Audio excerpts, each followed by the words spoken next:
ഇപ്പോൾ നമ്മുടെ വിജയ് രാഷ്ട്രീയത്തിലോട്ട് വന്നു. അദ്ദേഹം ഒരുപാട് സിനിമകൾ ചെയ്ത് പല സിനിമ ആളുകളുടെ ഒരുപാട് ഇഷ്ടം നേടിയിട്ട് രാഷ്ട്രീയത്തിലോട്ട് വന്നു. രാഹുൽ ഈശ്വറിനെ നോക്കുകയാണെങ്കിൽ ഇതുപോലെ തന്നെ ഒരുപാട് ടോപ്പിക്സ് ആളുകൾക്ക് ഇഷ്ടപ്പെടുന്ന ടോപ്പിക്സും അതുപോലെ തന്നെ ഒരു ഒരു ഭൂരിപക്ഷം ആളുകൾ എതിർക്കുന്ന ടോപ്പിക്കിലും സംസാരിച്ചിട്ടുണ്ട്. അപ്പോൾ രാഷ്ട്രീയം ഒരു ലക്ഷ്യമാണോ? രണ്ട് കാര്യങ്ങൾ. ഒന്ന്, ഞാൻ വിജയുടെ ഒരു കടുത്ത ആരാധകനാണ്. അത് വിജയ് എന്ന വ്യക്തിയുടെയും വിജയ് എന്ന സിനിമാ താരത്തിൻ്റെയും. സിനിമാ താരം കൂടുതൽ ജനങ്ങൾക്ക് അല്ലെങ്കിൽ തമിഴ് മക്കൾക്ക് കൂടുതൽ ഗുണമുള്ള സിനിമകളാണ്. വിജയ് കൂടുതൽ വരണമെന്നും എൻ്റെ ആഗ്രഹം. നമ്മുടെ നാട്ടിൽ റൈറ്റ് വിങ്ങും ലെഫ്റ്റ് വിങ്ങും ഉണ്ട്. അതായത് റൈറ്റ് വിങ് എന്ന് പറഞ്ഞാൽ പൊതുവെ സ്വത്വാധിഷ്ഠിതം, ഐഡൻറ്റിറ്റി, ജാതി, മതം, ഭാഷ, ഇതിനെല്ലാം ബേസ് ചെയ്ത് നിൽക്കുന്നതാണ് right wing, identity politics. Left wing എന്ന് പറഞ്ഞാൽ ഇക്കണോമിക്സ് അഥവാ സാമ്പത്തികം തുടങ്ങിയ കാര്യങ്ങൾ, ലെഫ്റ്റ് വിങ് പാർട്ടീസ് എന്ന് പറയുന്നത്. വിജയ് വലിയൊരു മുതൽക്കൂട്ടായിരിക്കും അവിടുത്തെ ഒരു സെൻറ്റർ ലെഫ്റ്റ് എന്ന് പറയുന്ന സ്പെക്ട്രത്തിന്. ഉദാഹരണം, കമലഹാസൻ സെൻറ്റർ ലെഫ്റ്റ് ആണ്, വിജയ് സെൻറ്റർ ലെഫ്റ്റ് ആണ്, എന്നാൽ രജനീകാന്ത് സെൻറ്റർ റൈറ്റ് ആണ്.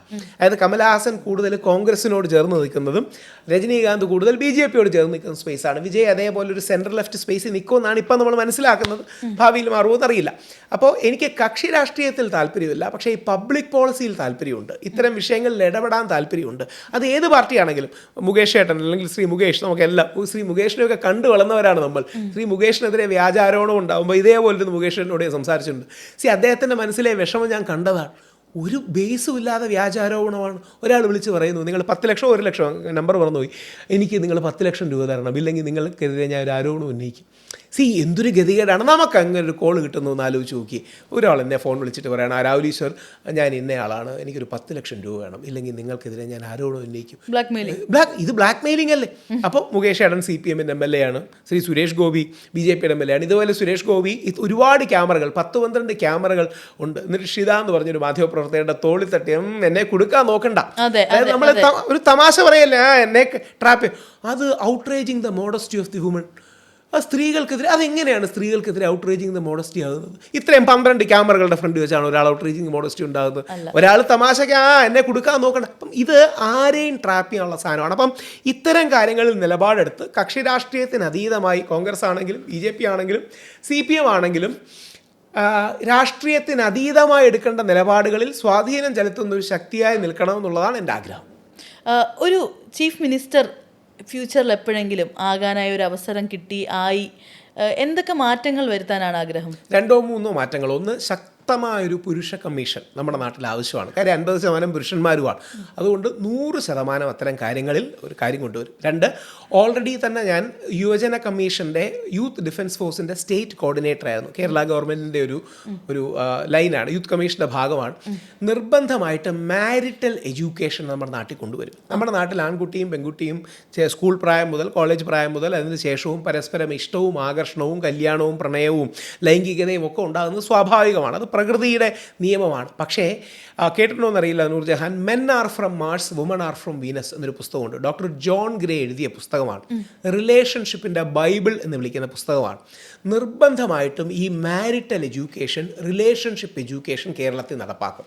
കാര്യമെന്ന് പറഞ്ഞാൽ നമ്മുടെ നാട്ടിൽ സ്ത്രീകളും പുരുഷന്മാരും മനസ്സിലാകാതെ പോകുന്നത് സ്ത്രീ ബ്രെയിനും പുരുഷ ബ്രെയിനും വേറെയാണ്. അതായത് സ്ത്രീ പുരുഷ ശരീരങ്ങൾ വ്യത്യാസപ്പെട്ടിരിക്കുന്നത് പോലെ സ്ത്രീയുടെ ബ്രെയിനും പുരുഷൻ്റെ ബ്രെയിനും വ്യത്യാസമാണ്. We are psychologically different, neurologically different. ഇത് മനസ്സിലാക്കണമെങ്കിൽ ആ പുസ്തകം അടക്കമുള്ള കാര്യം വേണം. അപ്പം മാരിറ്റൽ എഡ്യൂക്കേഷൻ തീർച്ചയായിട്ടും കമ്പൽസറി ആക്കും. അത് നിർബന്ധമാണ്. ഞങ്ങൾ സ്കൂളിൽ വെച്ചിട്ട് തന്നെ, അതായത് പ്രിഫറബിളി ഒരു 15 വയസ്സ്, ഒരു ടീനേജേഴ്സ്, ഒരു 13-14 റേഞ്ചിൽ. നമ്മളെല്ലാം സ്കൂളിൽ പഠിക്കുമ്പോൾ നമുക്ക് അങ്ങനെ ഇഷ്ടവും സ്നേഹവും അഫെക്ഷനും ആകർഷണവും ഒക്കെ ഉണ്ടാകുന്നത് ഇറ്റ്സ് വെരി നാച്ചുറൽ. ബട്ട് സ്കൂളിൽ ഇതൊക്കെ ടീച്ചേഴ്സ് ഭയങ്കര ക്രൈമായിട്ടാണ് കാണുന്നത്. അപ്പം ടീച്ചേഴ്സിനെ നമ്മൾ സെൻസിറ്റൈസ് ചെയ്ത് it's a very natural process. നമുക്കൊന്നും ചെയ്യാൻ പറ്റില്ല. അപ്പം നമുക്ക് എന്ത് ചെയ്യണം? How to manage it better. അങ്ങനെ ആ അഫെക്ഷൻ ആൻഡ് അട്രാക്ഷൻ സ്വാഭാവികമാണ്. അപ്പം സ്കൂൾ, കോളേജ്, അതിന് ശേഷമുള്ള കാലങ്ങളിൽ അപ്പോൾ സ്ത്രീ പുരുഷ മനഃശാസ്ത്രങ്ങൾ ഇവർക്ക് മനസ്സിലാകുന്നതിന് വേണ്ടിയിട്ട് കൂടുതൽ അത് ഹെൽപ്പ് ചെയ്യും. അതാണ് men are from Mars, woman are from Venus. Doctor John ഗ്രേയുടെ പുസ്തകമാണ്. ലോകത്തെ ഏറ്റവും വിറ്റഴിഞ്ഞ നോൺ ഫിക്ഷൻ പുസ്തകങ്ങളിലൊന്നാണ്. അത്തരം കാര്യങ്ങൾ കൊണ്ടുവരും. 3, നിർബന്ധമായി എല്ലാ അമ്പലങ്ങൾക്കും പള്ളികൾക്കും ആശ്രമങ്ങൾക്കും റൈറ്റ് ടു ഇൻഫർമേഷൻ ആപ്ലിക്കബിൾ ആക്കും. അതായത് ഞാനൊരു കടുത്ത വിശ്വാസിയാണ്, ഞാൻ സർവ്വമത വിശ്വാസിയാണ്. ഹിന്ദു, മുസ്ലിം, ക്രിസ്ത്യൻ എല്ലാ വിശ്വാസങ്ങളെയും പുൽകുന്ന വ്യക്തിയാണ്. എന്നാൽ നമ്മുടെ എല്ലാ വിശ്വാസങ്ങളിൽ ഒരുപാട് അന്ധവിശ്വാസങ്ങളും ചൂഷണങ്ങളും വന്നിട്ടുണ്ടെന്നുള്ള കാര്യം നമ്മൾ മറച്ചു വെച്ചിട്ട് കാര്യമില്ല. ഒരുപാട് പേർ അങ്ങനെ അമ്പലത്തെയും പള്ളിയും ഒക്കെ വെച്ച് കൊള്ള നടത്തുന്നവരുണ്ട്. ഇപ്പോൾ ശബരിമലയിൽ സ്വർണ്ണക്കൊള്ള നടത്തുന്ന പോലെ ഒരുപാട് പേരുണ്ട്. അപ്പോൾ നമുക്ക് സുതാര്യത, ട്രാൻസ്പെറൻസി വേണം. എൻ്റെ പെറ്റീഷനിലാണ് ശബരിമലയിൽ റൈറ്റ് ടു ഇൻഫർമേഷൻ വന്നത്.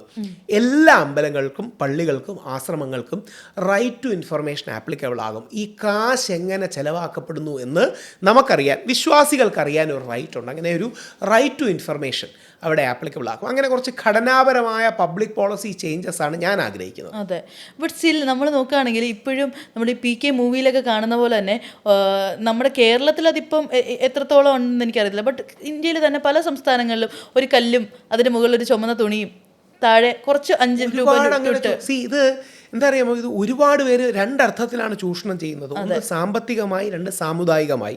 സാമ്പത്തികമായി അങ്ങനെ ചൂഷണം ചെയ്യുന്നവരാണ് ഈ പല ആൾദൈവങ്ങളും മറ്റും.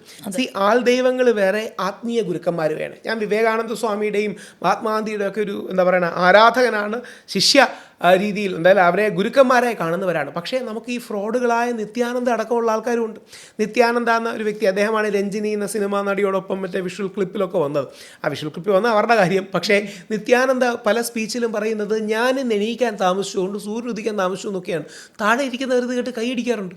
നിത്യാനന്ദയാണ് ഇപ്പം കൈലാസ എന്ന് പറയുന്ന ഒരു സ്ഥലത്തേക്ക് ഒളിച്ചോടുകയും മറ്റും ചെയ്തത്. ഒരുപാട് ഫ്രോഡുകൾ, ഒരുപാട് കള്ളന്മാർ. അല്ലെങ്കിൽ ആസാറാം ബാപ്പു, അതായത് ഗുജറാത്ത് ബേസ് ചെയ്ത് നിൽക്കുന്ന ഇതാണ്. പുള്ളി ഇപ്പോൾ അറസ്റ്റിലാണ്. മറ്റേ റാം റഹീം എന്ന് പറയുന്ന അറിയില്ല, മറ്റേ നോർത്തിൽ ഞാൻ വെറുതെ തരാം, മെസ്സഞ്ചർ ഓഫ് ഗോഡ് എന്നൊക്കെ പറഞ്ഞ് ഗൂഗിളിൽ നിന്ന് അടിച്ചു നോക്കിയാൽ മതി. റാം റഹീമിൻ്റെ സിനിമ കണ്ട അപ്പം അയാളെ അറസ്റ്റ് ചെയ്യണമെന്ന് പറയണം. കാര്യം റാം റഹീമിൻ്റെ സിനിമയുടെ ഇതിവൃത്തം എന്ന് പറഞ്ഞാൽ ഏലിയൻസ് ലോകത്തെ ആക്രമിക്കാൻ വരുന്നു, ഇയാളായിട്ട് ലോകത്തെ രക്ഷിക്കുന്നു എന്നൊക്കെ ഉള്ളതാണ്. ഇയാളൊരു ആത്മീയ നേതാവാണെന്നാണ് സ്വയം പറയുന്നത്. മനസ്സിലായി. ഒരുപാട് തട്ടിപ്പുകാർ ഇങ്ങനെയുണ്ട്. അത്തരം മൂവീസ് കണ്ടിട്ട് പുള്ളിയുടെ ഫാൻ ആവുന്ന ആളുകളുണ്ട്.